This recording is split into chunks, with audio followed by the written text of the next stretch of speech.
Bonsoir à toutes et à tous et bienvenue sur Monaco Info. Je suis ravi de vous retrouver pour une nouvelle édition. Et nous commencerons avec le vote qui a eu lieu hier au soir au Conseil national sur l'obligation vaccinale du personnel soignant et de certaines catégories de personnes. Restez avec nous, nous serons avec le président du Conseil national, Stéphane Valéry.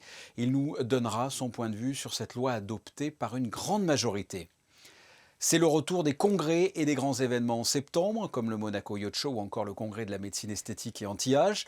Pour en parler avec nous, Guy Antonielli, le directeur du tourisme et des congrès, l'occasion de faire également le bilan estival. Un tournoi de tennis paddle se déroule en ce moment même derrière le casino de Monte-Carlo, un tournoi professionnel mais aussi, vous le verrez, amateur. Et pour finir, nous vous emmènerons dans l'univers de Dune. Le film vient de sortir aujourd'hui. Nous avons rencontré Vivian Lejeune, un auteur qui invite à entreprendre un voyage dans cet univers si particulier. Mais avant cela, c'était un projet de loi qui a fait couler beaucoup d'encre, qui a même réuni des manifestants dans la rue, le projet de loi concernant l'obligation vaccinale du personnel soignant et de certaines catégories de personnes. Cette loi a été adoptée avec 15 voix pour, 4 contre et 2 abstentions. Retrouvons le président du Conseil national qui revient sur cette soirée. Stéphane Valéry, bonsoir. Bonsoir. Première question, quel est votre constat concernant cette soirée et ce vote ? Écoutez, j'ai fait une intervention au début de la discussion générale, au début du débat donc, qui allait s'ouvrir pour les élus sur ce projet de loi. Ce n'est pas dans mes habitudes, mais je l'ai fait hier soir parce que je sentais qu'il était important de rappeler que la priorité pour les élus devait être de préserver la cohésion nationale et l'unité de notre communauté. Et donc, j'ai souhaité que ce débat se déroule dans le respect des idées de chacun, sans invective, sans diabolisation de ceux qui ne pensent pas comme les autres, hein, comme chacun. Et je crois qu'il y avait un devoir d'exemplarité des élus, de démontrer qu'on peut ne pas être d'accord sur tout, et pour autant le faire, oui, dans le respect, dans la tolérance et dans le maintien de la cohésion de notre communauté. Je leur ai rappelé avant ce débat que ce qui rassemble, ce qui unit les Monégasques est infiniment plus grand que ce qui peut, sur certains sujets comme celui-là, les diviser. Et je veux remercier tous mes collègues parce que je crois qu'on peut dire que ce débat était exemplaire. Et je souhaiterais qu'en ville, aussi, sur les réseaux sociaux, tout le monde, je dirais, en tienne compte. On peut s'exprimer sans attaquer les autres. Qu'est-ce qui a motivé votre voix en faveur de cette loi ? Alors, en fait, le vrai débat entre nous, entre les élus, c'était quel est le concept, quelle est la notion qui doit être prioritaire ? Est-ce que c'est la liberté individuelle de certains soignants de ne pas se faire vacciner ? On sait qu'ils sont minoritaires hein, dans les personnels concernés. Ou est-ce que la priorité doit être plutôt donnée à la protection de la population fragile, des malades, de ceux qui confient leur santé, des personnes âgées, des personnes handicapées? Est-ce que c'est en fait la solidarité collective et la protection de ces personnes qui doit passer avant la liberté individuelle de certains soignants ? Eh bien, la majorité des élus ont répondu oui, comme nous le faisons depuis le début avec l'État monégasque, sous l'autorité du prince souverain. Nous avons considéré que la priorité absolue, c'est de protéger notre population et particulièrement les plus fragiles. Mais je tiens à rappeler que cette obligation ne s'applique pas à tous. Elle ne s'appliquera par la loi qu'à ceux qui ont fait le choix d'être dans un métier de soignant ou d'être au contact régulier des plus fragiles, des personnes âgées, des personnes handicapées, des malades. Donc il nous semble normal, dans ces professions, dans ces types d'activités, effectivement, soit pour des raisons déontologiques pour certains, professions, soit pour des raisons même morales pour d'autres, mais de tout faire pour protéger, oui. Le débat est sans fin pour ceux qui contestent l'utilité de la vaccination, mais j'ai tenu aussi à rappeler qu'il est incontestable hein, que le vaccin protège. On peut discuter du degré de protection, le débat est légitime, il protège plus ou moins soi-même, il protège plus ou moins de la contagion des autres, plus ou moins selon les variants de ce virus. Mais il protège, c'est une donnée médicale incontestable, aujourd'hui validée par toutes les études scientifiques, Oui, c'est un fait. testée sur des centaines de millions de personnes vaccinées. Donc oui, nous avons pris nos responsabilités pour assurer la protection des plus fragiles. Par rapport au projet de loi initial, il y a eu des assouplissements. Alors quels sont-ils et pourquoi ? Oui, ce que nous souhaitions très clairement, nous ne voulions pas stigmatiser jeter dans la précarité ceux qui ne se feraient pas vacciner. Alors tout d'abord, ça c'était très important pour nous sur le plan social, humain. Nous ne voulions pas, mais absolument pas, sanctionner les personnels qui ne pourront pas se faire vacciner pour des raisons médicales. Quand il y a une incompatibilité médicale au vaccin, le projet initial du gouvernement prévoyait d'aboutir à leur licenciement. Nous disons déjà, ils sont déjà pénalisés car ils ne peuvent pas avoir accès à ce vaccin qui les protège. Il était hors de question de leur donner une double peine et en plus de les sanctionner dans leur profession. Donc nous avons clairement sorti du champ d'application de cette loi les personnes qui ne peuvent pas se faire vacciner pour raisons médicales. Elles ne sont pas très nombreuses. Elles pourront continuer à exercer leurs activités dans les institutions de soins ou en profession libérale, simplement avec des mesures de protection sanitaire renforcées et en informant pour les libéraux leurs malades, leurs patients, de manière à ce que le patient ait un choix éclairé de continuer ou pas à aller rencontrer un professionnel de santé qui ne peut pas se faire vacciner. Ensuite, il y a tous ceux qui ne veulent pas se faire vacciner. Pour autant, nous n'avons pas voulu les stigmatiser ou les jeter, je le répète, dans la précarité. Le texte du gouvernement, en fait, prévoyait de pouvoir les laisser quasiment indéfiniment dans un statut précaire, c'est-à-dire salariés, mais après un demi-mois, un mois à demi-salaire, sans salaire.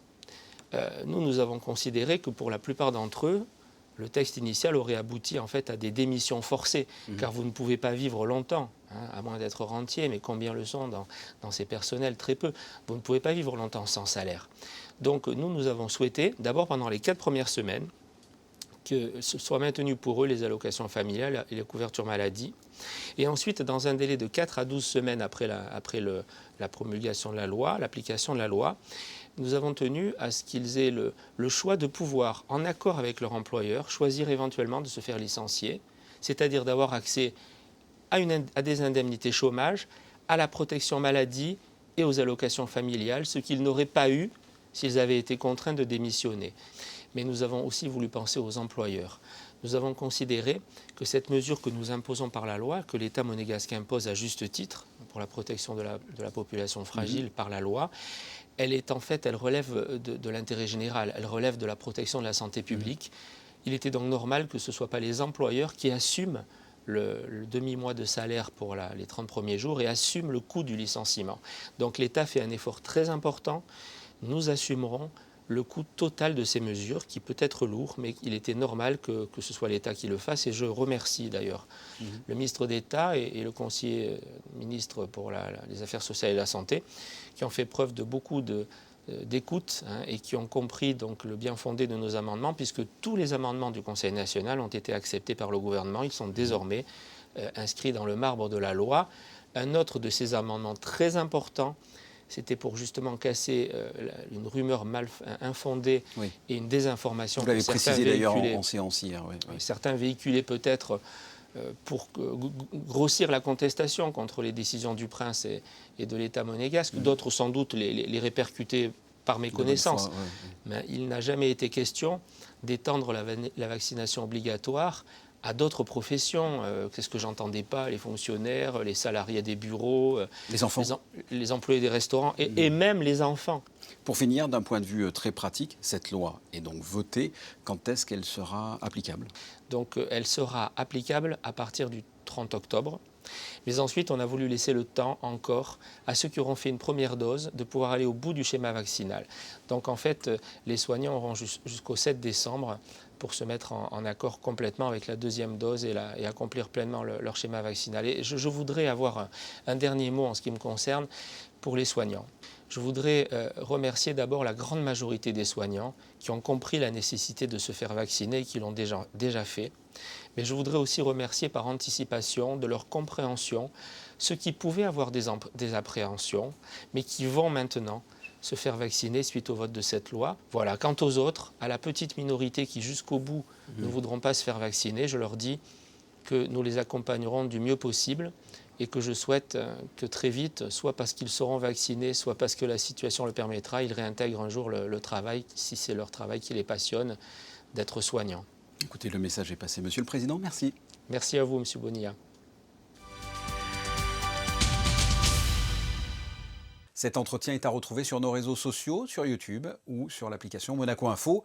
Place au point info avec vous, Vanessa Dessy, bonsoir. Vous allez nous parler d'un changement à la tête de la compagnie des sapeurs-pompiers de Monaco. Bonsoir Fabien, bonsoir à tous. Le commandant Maxime Ivrard prend la tête de la compagnie des sapeurs-pompiers de Monaco. Dès ce mercredi, une grande partie de son curriculum vitae s'est étoffée au sein du réputé bataillon des marins-pompiers de Marseille. Il a rejoint les rangs de Monaco en novembre 2015, alors détaché de l'armée française. En 2018, il intègre définitivement la force publique monégasque. Il succède ainsi au colonel Norbert Facio. La passation officielle aura lieu début octobre. C'est une rencontre trimestrielle incontournable pour les entreprises membres du Monaco Economic Board, le rendez-vous des adhérents. Oui, près de 200 acteurs économiques de la principauté ont participé à ce networking. Ces échanges business permettront d'optimiser et d'étoffer les réseaux professionnels. Une réelle opportunité pour les entrepreneurs monégasques de tisser des liens bien au-delà des frontières. Ce rendez-vous des adhérents a été également l'occasion de revenir sur les différentes missions 2021-2022. Vous avez peut-être aperçu des sculptures un peu partout dans la rue Caroline à l'initiative de l'association Artistes en Mouvement. Leur initiative avait surpris il y a quelques années. La Biennale de sculpture est aujourd'hui un événement qui s'inscrit dans la vie artistique et culturelle de la principauté. Des artistes régionaux et internationaux viennent exposer à ciel ouvert pendant plus d'un mois. Pour cette Biennale 2021, 15 artistes et sculpteurs et plasticiens sont réunis autour du thème « Un air de liberté » jusqu'à la fin du mois d'octobre. Merci Vanessa, on vous retrouve dans une poignée de minutes, le temps de recevoir notre deuxième invité et on parle tourisme avec Guy Antonielli. Bonsoir. Bonsoir Fabien. Nous avions fait il y a quelques semaines un bilan du mois de juillet dans l'hôtellerie notamment. Nous sommes en septembre. Quel est le bilan estival pour la principauté ? Une nouvelle fois, je ne vais pas dire qu'il est très bon parce qu'on sait la situation actuelle. On sait que les très bons résultats de l'été ne vont pas compenser ce qui n'a pas été fait depuis le printemps et depuis le début de la crise en 2020. Mais effectivement, si les taux d'occupation sont certes un peu en deçà de ce qu'ils étaient en 2019. Ouais. Avant la période Covid.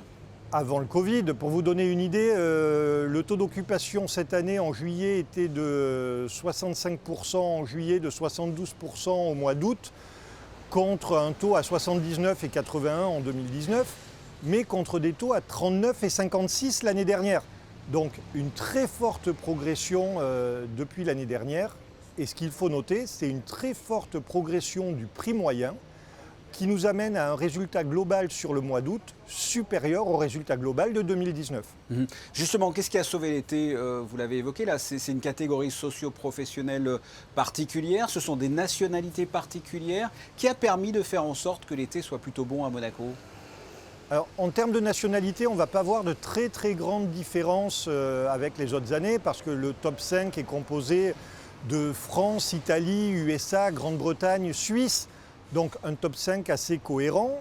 À noter l'absence de la Russie dans le top 5, qui ne pouvait toujours pas venir cette année et qui normalement est la première nationalité du mois d'août. Mais la Russie est toujours là dans le top 10 et surtout des progressions de plus de 1000% sur le Moyen-Orient, sur certains pays du Moyen-Orient au mois d'août et au mois de juillet. Et ce sont ces clientèles-là qui ont acheté des produits d'exception, qui ont acheté les suites de l'hôtel de Paris, qui ont acheté la suite du Monte Carlo Bay et des autres hôtels de luxe de la principauté. Donc vraiment une activité qui a été portée par le tourisme de luxe. Très bien. Est-ce que les durées des nuitées sont les mêmes qu'auparavant ? Ce sont des voyages plus longs, plus courts ? Ce sont des réservations aussi qui se font longtemps à l'avance ou c'était des voyages de dernière minute ? Alors, des réservations cette année, un peu moins de dernière minute que l'année dernière, où la situation s'était clarifiée beaucoup plus tard, mais quand même beaucoup plus court terme que les années précédentes. Là, on est quasiment à la moitié des réservations qui est à moins de 5 jours. Donc c'est extrêmement difficile aussi à gérer pour nos amis hôteliers.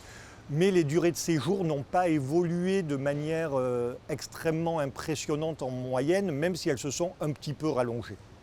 On a parlé du passé, parlons du présent. Déjà avec le mois de septembre, comment est-il ? Alors, un mois de septembre qui est très bon sur la clientèle loisirs sur les week-ends. Beaucoup d'hôteliers me disent qu'ils sont quasiment complets les week-ends du mois de septembre. Donc très bon indicateur d'après-saison et surtout on voit le grand retour du tourisme d'affaires à partir de ce mois de septembre.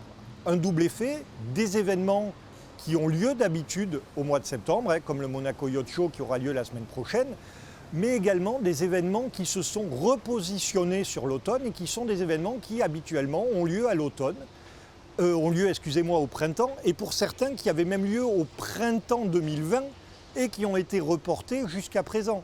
Pour vous donner une idée, donc commence demain Anti-Aging à MWC, suivi par le Yacht Show la semaine prochaine, enchaîneront le Luxpack, enchaîneront les assises de la sécurité, le Sportel. Donc mi-septembre, mi-octobre, une grande activité tourisme d'affaires soutenue. Beaucoup plus d'inconnus à partir de mi-octobre pour les mois à venir, mais quand même de très bons signaux sur la clientèle tourisme d'affaires parce qu'on profite d'un certain côté de la fermeture des États-Unis et on a certains grands groupes européens qui nous demandent de positionner des événements en principauté. Donc rien n'est encore signé, bien évidemment, mais on a des grands groupes européens et français qui souhaitent venir sur novembre, décembre et janvier faire des événements en principauté. Guy Antonelli, merci d'avoir répondu à mes questions. Merci à vous Fabien, bonne soirée. Bonne soirée. Je vous l'avais promis, on vous retrouve Vanessa Dessy pour la suite de l'actualité. En bref, une actualité sportive et on commence par du football. Oui Fabien, avec une seule victoire sur ses 6 derniers matchs, toutes compétitions confondues, l'AS Monaco démarre sa campagne de C3. Les Monégasques reçoivent Sturm Graz ce jeudi dans le cadre de la Ligue Europa. Je vous propose justement d'écouter le joueur Kevin Volland à l'occasion de la conférence de presse d'avant-match. Well, we had a good start, so this is clear. But I think we know how to play. For example, against Donetsk we played on a high level. So against Marseille, not how the coach said, 2 phases, and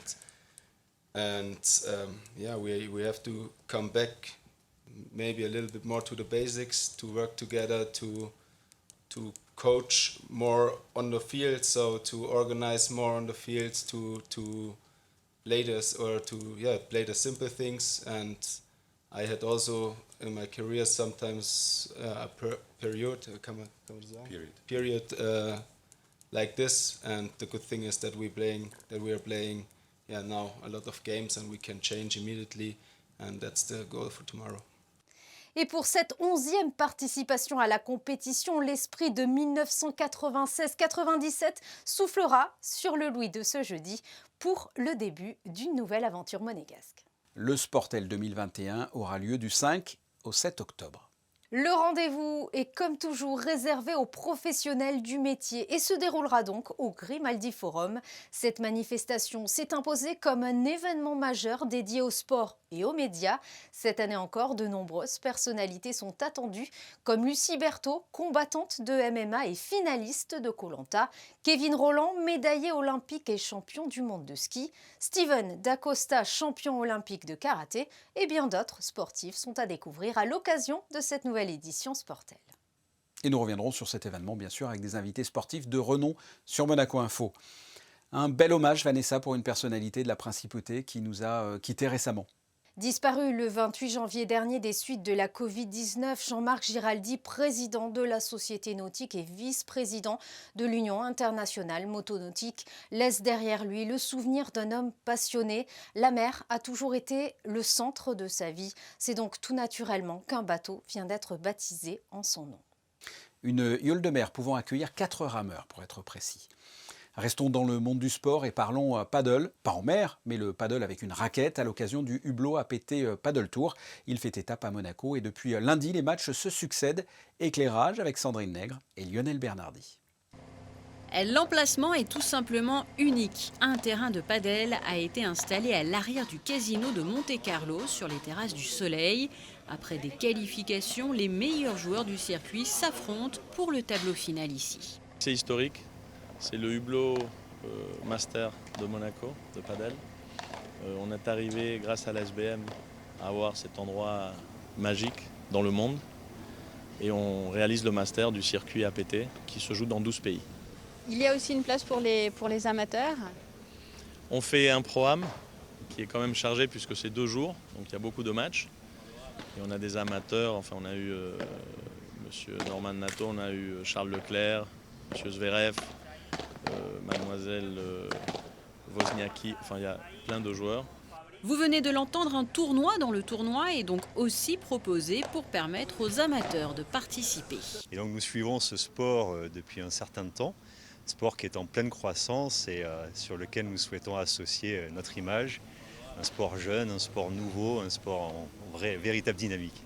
Et retour au Master Hublot APT Padel Tour pour finir. Sachez qu'il se poursuivra jusqu'au 19 septembre. Et nous suivrons pour vous la remise des prix de ce tournoi. Il s'agit d'un événement pour tous les fans de science-fiction. Le film Dune du réalisateur Denis Villeneuve sort aujourd'hui dans les salles. Après une standing ovation de 8 minutes lors de la Mostra de Venise, cette nouvelle adaptation était très attendue et largement acclamée par les critiques. Du roman emblématique de Frank Herbert au film avorté de Jodorowsky, en passant par la version de David Lynch ou la mini-série de John Harrison, Dune fascine à travers les décennies. Alexandra Pagny a rencontré l'auteur de Les Visions de Dune dans les creux et sillons d'Arrakis, un livre qui invite à entreprendre un voyage dans l'univers des dunes. Entretien avec Vivian Lejeune. Je trouve qu'il a réussi ce que tout le monde pensait impensable, c'est-à-dire adapter Dune. La grande question, et la question se posait ici pour Le Seigneur des Anneaux, on disait toujours Tolkien, c'était inadaptable, Dune est inadaptable. Je pense que tout est adaptable. Du moment qu'on a la technologie nécessaire pour le faire, qu'on a beaucoup d'argent et qu'on se donne le temps de développer la narration comme il faut. Et c'est exactement ce que Villeneuve fait en choisissant d'adapter uniquement la première moitié du premier roman pour ce premier film de 2h30. J'ai fait des rêves dernièrement. J'ai rêvé d'une fille sur Arrakis. Je ne sais pas ce que ça signifie. Et moi, ce qui m'avait plu, c'était quand même cette dimension un petit peu très précise, en fait. Le roman, on est quand même dans les... Il a commencé à écrire ça à l'origine sous forme d'un article à cause des dunes mouvantes de l'Oregon, où il voulait étudier ces mouvements-là et tout ça. Donc c'est parti d'une recherche sur l'écologie et sur la précision, en fait, des mouvements du sable, de comment une population peut contrôler ces dunes, etc. Et puis l'article s'est jamais fait finalement. Il est parti sur le roman qu'on connaît depuis. Ça a pris plus de 12 ans à se mettre en place. Et donc c'est ça, c'est la précision avec laquelle il joue avec l'écologie. S'il doit m'arriver malheur, protégerez-vous notre fils? Je serai prête à donner ma vie. Le but du jeu, c'était d'offrir on va dire un guide à tous les spectateurs potentiels du nouveau film.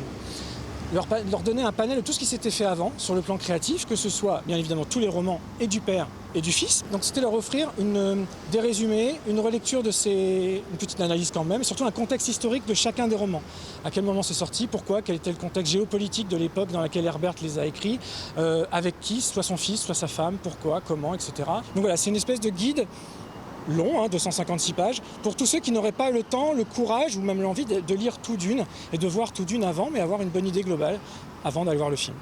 Un livre pour le grand public qui permet d'approfondir l'univers de Dune et mieux connaître ses personnages. Passons à la météo, Vanessa. Le mauvais temps risque de persister sur le pays.